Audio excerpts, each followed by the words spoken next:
ઓમ નમઃ શિવાય. રુદ્ર સંહિતા ઉત્તરાર્ધ. અધ્યાય 1. શિવના 5 અવતાર. સૌનક બોલ્યા, હે વ્યાસ શિષ્ય સૂત પુરાણજી, હવે આપ મને શિવજીના અવતારોની તે કથા સંભળાવો કે જેના દ્વારા સજ્જનોનું કલ્યાણ થયું. સૂતજી બોલ્યા, મુનિ આપ ધ્યાનથી સાંભળો, હું શિવના અવતારોને કહું છું. આ જ વાત સર્વપ્રથમ સનતકુમારે સાક્ષાત શિવ મૂર્તિ નંદીશ્વરને પૂછી હતી. ત્યારે નંદીશ્વરે શિવનું સ્મરણ કરીને કહ્યું હતું કે સર્વવ્યાપક શિવજીના અસંખ્ય અવતારો છે. એમાંથી કેટલાક હું યથામતી કહું છું. શ્વેત લોહિત નામના 19મા કલ્પમાં શિવજીનો પહેલો સદ્યોજાત નામનો અવતાર થયો છે. જે કલ્પમાં પરબ્રહ્માનું ધ્યાન કરતા બ્રહ્માજીની શિખામાંથી શ્વેત લોહિત કુમાર ઉત્પન્ન થયા અને એમનું વારંવાર ચિંતન કરવા લાગ્યા. ત્યારે એમના આ ચિંતનથી પરબ્રહ્મ સ્વરૂપી ઘણા બધા કુમાર ઉત્પન્ન થયા. સનંદ, નંદન, વિશ્વનંદન આમ અનેક નામવાળા તે વિખ્યાત થયા. ત્યારે સદ્યોજાત શંભુએ બ્રહ્માને જ્ઞાન આપી સૃષ્ટિ ઉત્પન્ન કરવાની શક્તિ આપી. એટલામાં રક્ત નામનો 20મો કલ્પ થયો અને બ્રહ્મા રક્ત વર્ણના થયા. પછી એમનો તેવો જ લાલ નેત્રવાળો રત્નવર્ણનો પુત્ર ઉત્પન્ન થયો. ત્યારે તેને વામદેવ નામક શિવ જાણીને બ્રહ્માજીએ હાથ જોડીને તેમની સ્તુતિ કરી. પછી તે લાલ વસ્ત્ર ધારીને વિરજ, વિવાદ, શિખાદ, વિશ્વભાવન નામના 4 પુત્ર ઉત્પન્ન થયા. પછીથી તે વામદેવ શંભુએ બ્રહ્માની સૃષ્ટિ રચવાની આજ્ઞા આપી. વામદેવનો અવતાર સમાપ્ત થયો. પછીથી 21મો પિતવાસ નામનો કલ્પ આવ્યો અને ભાગ્યવાન બ્રહ્માએ પીળું વસ્ત્ર ધારણ કર્યું. પુત્રની પ્રાપ્તિની કામના કરતા જ એક મહાતેજસ્વી દીર્ઘ ભુજાવાળો કુમાર ઉત્પન્ન થયો. તેને પણ તેમણે શિવનો અવતાર જાણ્યો. શિવ ગાયત્રી જપવા લાગ્યો. પછી તો અનેક દિવ્ય કુમારો પ્રગટ થયા. પછી પિતવાસ અવતાર સમાપ્ત થયો. આ પછી શિવ નામક કલ્પ થયો અને બ્રહ્મા હજારો વર્ષ સુધી પુત્રની ચિંતા કરવા લાગ્યા. પછી પ્રિય વાણીથી તેમણે એ અવતારની ઘણી જ સ્તુતિ કરી. પછીથી તેમની નજીકના કૃષ્ણ વર્ણના 4 મહાત્મા કુમાર પ્રગટ થયા, જેમનું નામ ક્રમશઃ કૃષ્ણ, કૃષ્ણશિખ, કૃષ્ણાસ્ય અને કૃષ્ણકંઠધારી થયું. આ બધા જ અવ્યક્ત નામવાળા તેજસ્વી અને શિવરૂપ જ હતા. તેમણે બ્રહ્માજીની સૃષ્ટિના વિસ્તારને માટે અદ્ભુત ઘોર નામક યજ્ઞ કર્યો. આ રીતે અઘોર અવતાર થયો. પછીથી પરમ અદ્ભુત વિશ્વરૂપ નામક કલ્પ થયો, જેમાં બ્રહ્માજીના ચિંતનથી સરસ્વતીનો પ્રાદુર્ભાવ થયો. સાથે જ તેઓ વેશ ધારણ કરીને પરમેશ્વર ભગવાન ઈશ પણ પ્રગટ થયા. ત્યારે તે જ વિભુ શિવને જોઈ બ્રહ્માજીએ તેમને પ્રણામ કર્યા. ઈશ્વરે બ્રહ્માને સન્માર્ગનો ઉપદેશ કર્યો. પછી પોતાની શક્તિથી શુભ 4 બાળકોની કલ્પના કરી, જટી, મુંડી, શિખંડી, અર્ધમુંડી. પરંતુ આ બાળકોએ પણ યોગનો માર્ગ સ્વીકાર્યો. ઈશાન અવતાર સમાપ્ત થયો. આ રીતે ઈશાન પુરુષ, અઘોર, કામસંજ્ઞક તથા બ્રહ્મસંજ્ઞક શિવની 5 મૂર્તિઓ વિખ્યાત થઈ. જે પુરુષ યત્નપૂર્વક આ મૂર્તિઓને વંદન કરે છે તથા તેની ઉત્પત્તિને વાંચે છે, સાંભળે છે અને ભોગોની પ્રાપ્તિ થાય છે અને પરમ ગતિને પ્રાપ્ત થાય છે. અધ્યાય 2. શિવની મૂર્તિઓનું વર્ણન. નંદીશ્વર બોલ્યા, હે તાત, લોકમાં સર્વ કાર્યોને પૂર્ણ કરનાર શિવજીના અવતારને સાંભળો. શિવજીની સર્વ, ભવ, રુદ્ર, ઉગ્ર, ભીમ, પશુપતિ, ઈશાન અને મહાદેવ આ જે 8 મૂર્તિઓ સૂત્રમાં મણિના સમાન પરોવાયેલી છે. ભૂમિ, જળ, અગ્નિ, પવન, આકાશ, ક્ષેત્રજ્ઞ, સૂર્ય અને ચંદ્ર ક્રમશઃ તેમાં અધિષ્ઠિત છે. શાસ્ત્રોનું કહેવું છે કે શંકર, મહેશ વિશ્વભરના રૂપમાં આ ચરાચર જગતને ધારણ કરે છે. આ પ્રકારે પરમાત્મા શિવજી ભવરૂપ જલાત્મક છે, જે સંસારને જીવાડનાર છે તથા જે સંસારને પાળે છે અને ચલાવે છે.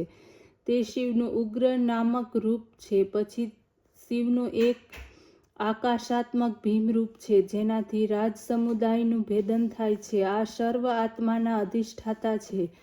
પછી પછી પશુપતિ નામક શિવનું જે રૂપ છે તે સમસ્ત પશુજીવોના પાશને કાપનાર છે, તથા જે શિવજીનું ઈશાન નામક રૂપ છે સૂર્યાત્મા થઈને સંસારને પ્રકાશ આપનાર છે, આકાશમાં તે પ્રસારિત છે. વળી મહાદેવ નામક જે શિવજીનું રૂપ છે તે અમૃત કિરણોવાળું સંસારની તૃપ્તિ કરનાર છે. આઠમું મૂર્ત સર્વમાં વ્યાપક શિવનું તે આત્મા નામક રૂપ છે જેનાથી આ સર્વ સંસાર શિવ રૂપ જ છે.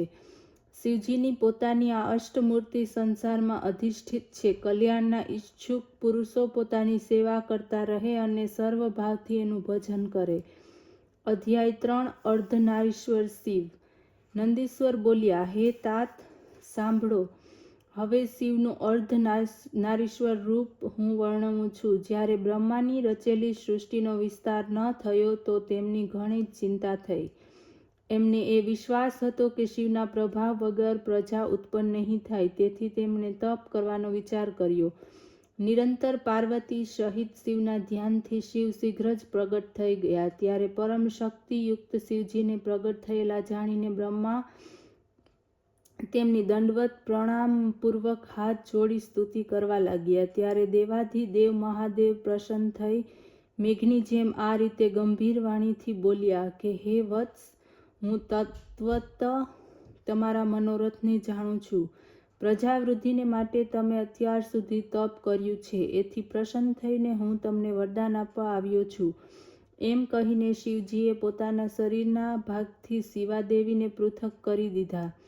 ત્યારે તે પરમ શક્તિને શિવથી પૃથક જોઈને વિજિતાત્મા બ્રહ્મા પ્રણામ કરીને એમની આ રીતે સ્તુતિ કરવા લાગ્યા કે હે શિવે, દેવના દેવ, આપના આ પતિએ મારી રક્ષા કરી છે. જે પરમાત્મા શિવજીની સમસ્ત સૃષ્ટિનું સર્જન થયું છે. હે દેવી, હું વારંવાર સર્વ દેવતાઓને મારા મનમાં બનાવું છું, પરંતુ તેઓ મારી સર્જિત બુદ્ધિને ધારણ કરતા નથી.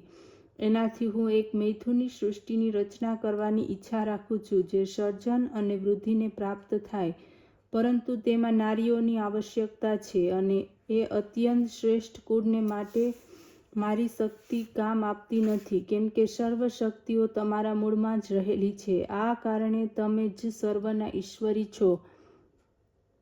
તેથી હું તમારી પરાશક્તિની પ્રાર્થના કરું છું. હે શિવે, આપ મને સ્ત્રી સૃષ્ટિ કરવાની આજ્ઞા આપો. હે વરદેશ્વરી, હું તમારા પાસે એક બીજો વર માગું છું, તે કૃપા કરીને મને આપો. હે શિવે, આપ પોતાના એ જ સામર્થ્યની ચાર સંસારની વૃદ્ધિને માટે મારા પુત્ર દક્ષની પુત્રી રૂપે જન્મ ધારણ કરો. ત્યારે બ્રહ્માની આ યાચના સાંભળીને દેવી પરમેશ્વરીએ કહ્યું કે એમ જ થાવો. એમ કહીને તે પુનઃ શિવના શરીરમાં સમાઈ ગઈ. સમર્થ શિવજી અંતર્ધ્યાન થઈ ગયા. એ જ દિવસથી સંસારમાં સ્ત્રીને ભાગ આપવાનો નિર્ણય થયો. આનંદમગ્ન બ્રહ્માએ મૈથુની સૃષ્ટિનો આરંભ કર્યો. આ અત્યંત શ્રેષ્ઠ શિવજીનું આખ્યાન મેં તમને કહ્યું, જે સજ્જનોનું મંગલ કરે છે. જે પુરુષ આ પુણ્યદાયક કથનો વાંચે છે, સાંભળે છે કે તે સર્વને ભોગોને ભોગવી અંતમાં મોક્ષને પ્રાપ્ત કરે છે. અધ્યાય 4 ઋષભધ્વજ ચરિત્ર. નંદીશ્વર બોલ્યા કે હે સર્વજ્ઞ, સનતકુમાર દ્વારા રુદ્રને કહેવામાં આવેલું શિવજીનું ચરિત્ર બ્રહ્માને સુખદાયક છે. શિવજી બોલ્યા, હે બ્રહ્મા, 7મા મન્વંતરમાં વરાહ કલ્પ થશે, જેમાં કલ્પેશ્વર ભગવાન પ્રગટ થઈને સર્વલોકમાં પ્રકાશ આપનાર થશે અને તમે વૈવસ્વત મનુના પૌત્રો થશો. આ મન્વંતરમાં 4 પુત્ર થશે. દ્વાપરના અંતમાં બ્રાહ્મણોના હિત માટે હું ઉત્પન્ન થઈશ. હે બ્રહ્મા, તમે યુગની પ્રવૃત્તિ પ્રમાણે જ્યારે દ્વાપરનો પ્રથમ આરંભ થાય ત્યારે એમાં વ્યાસજી સ્વયં પ્રભુ રૂપે જન્મશે. કલયુગના અંતમાં હું શિખાયુક્ત શ્વેત નામનો મહામુનિ હોઈશ અને હિમાલયના મનોહર શિખર ઉપર હે બ્રહ્મા પર્વતને વિશે ઉત્તમ ગુફામાં શિખાયુક્ત શિષ્યોમાં બ્રહ્મા પણ મારા શિખા શિષ્ય હશે, તથા મને અવ્યય જાણીને બીજા પણ મારા ઘણા ભક્તો થશે. પછી દ્વાપરના સત્ય નામના પ્રજાપતિ થશે. કળિયુગમાં હું સુતારી નામથી પ્રસિદ્ધ થઈશ. તે યુગમાં પણ ઘણા વેદજ્ઞ બ્રાહ્મણ મારા શિષ્યો થશે, જેવા કે દુદંભી, શત્રુપ, તૃષિક અને કેતુ. પછી ચોર લોકો પણ ધ્યાન યોગથી મારા પૂરને પ્રાપ્ત કરનાર થશે. આ પ્રમાણે જ્યારે દ્વાપરનું ત્રીજું ચરણ હશે ત્યારે ભાર્ગવ વ્યાસ હશે. મારા નગરની નજીકમાં જ દમન નામથી પ્રસિદ્ધ થશે તથા ત્યાં મારા વિશોક વગેરે 4 પુત્ર ઉત્પન્ન થશે, જે વ્યાસજીના શિષ્યો થશે. અને આ કલિયુગમાં હું તેમને રૂઢ નિવૃત્તિનો ઉપદેશ કરીશ. પછી ચોથા દ્વાપરમાં અંગિરા વ્યાસ થશે. આ સમયે હું શુહોત્ર નામથી પ્રગટ થઈશ. ત્યાં પણ મારા 4 પુત્રો થઈને તે 4 મહાત્મા થશે, જેમનું નામ સુમુખ, દુર્મુખ, દુર્દંભ અને દુર્ત્રિક્રમ હશે.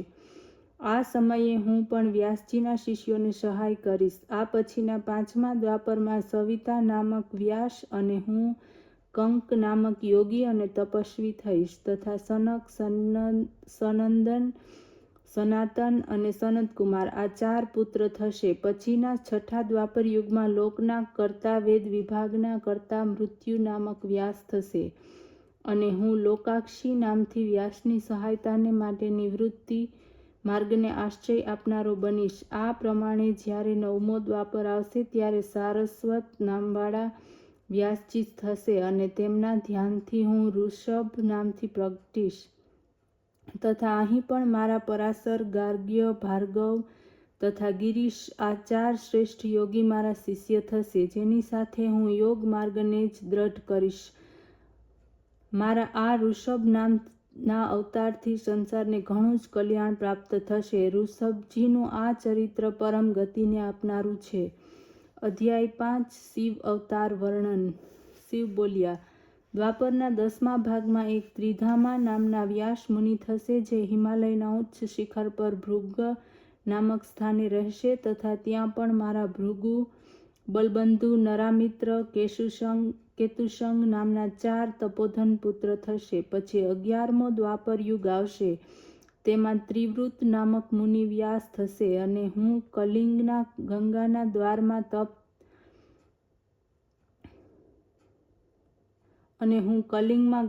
દ્વારમાં તપ નામથી પ્રગટ થઈશ તથા ત્યાં પણ મારા 4 વ્રતધારી પુત્ર ઉત્પન્ન થશે. પછી 12મો દ્વાપર આવશે, જેમાં તેજામુનિ વ્યાસ થશે અને આ રીતે દ્વાપરમાં વ્યાસજીના 28 અવતાર થશે. પ્રત્યેક કલીના પ્રારંભમાં યોગેશ્વરનો અવતાર થતો રહેશે તથા 4 પુત્રો પ્રત્યેક અવતારમાં થતા રહેશે.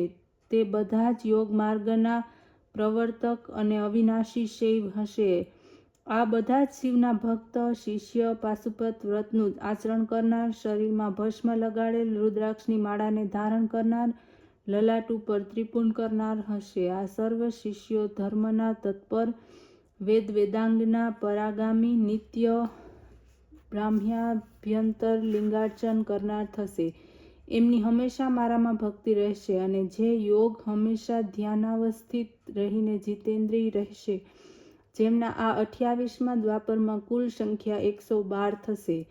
આ મેં મનુ વગેરેથી લઈ કૃષ્ણના પર્યત 28 યુગોના ક્રમથી સર્વ અવતારોનું વર્ણન કર્યું. આ સર્વના અંતમાં જ્યારે કૃષ્ણ દૈપાયન વ્યાસ હશે, ત્યારે જે શ્રુતિઓ સહિત બ્રહ્મ લક્ષણોથી યુક્ત વેદાંત શાસ્ત્રનું વર્ણન કરશે. બ્રહ્માને આમ કહીને તેમના જોત જોતામાં તો શિવજી અંતર્ધ્યાન થઈ ગયા. ઓમ નમઃ શિવાય.